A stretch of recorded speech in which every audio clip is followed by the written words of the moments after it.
India bans TikTok and several dozen other Chinese-affiliated apps and then proceeds to ask Google for its algorithmic source code. In this video, I'm going to highlight some of the changing technology demographics in Southeast Asia and what that could mean for big tech.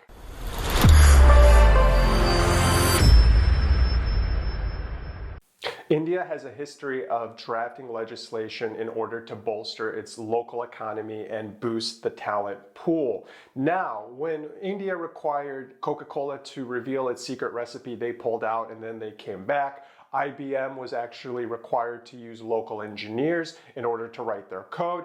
And overall, India has turned into a big tech hub for a lot of these technology companies. But now with the recent skirmishes with China, India is banning dozens of apps from Chinese companies in order for Indians to fulfill and create their own communication apps. It makes a lot of sense to bolster your local economy in order to get entrepreneurs to develop the needs you need to service and operate.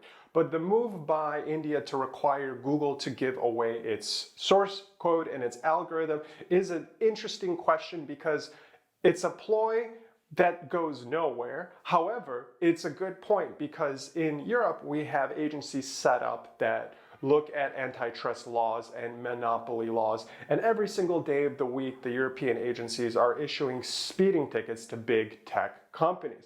Now, is this the solution to India's technology gap that they're trying to bolster locally? I'll go into a couple of points and we'll see where we're at.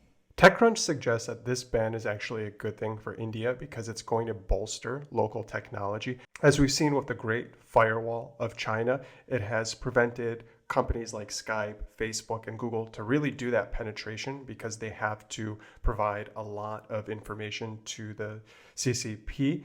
And this allowed companies like Tencent and Alibaba to flourish. So if you are putting in a lot of restrictions on your competitors, this is going to bolster the economy and spur a lot of innovation because the innovation should be cheaper within your sovereign nation. Now, this thing about Google is a weird one.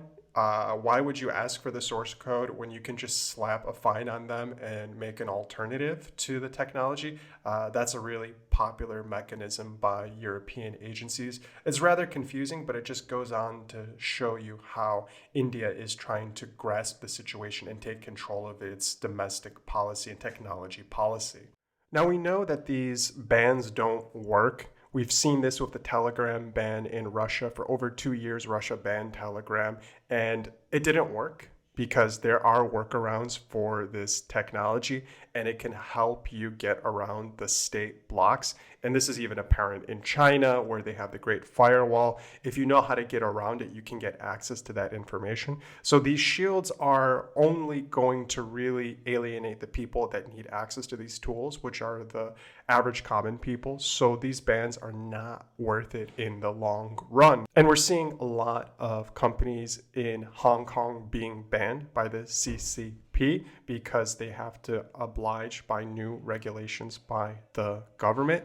And this is causing a lot of stir because these are supposed to be communication apps that are allowing people to freely flow information and collaboration.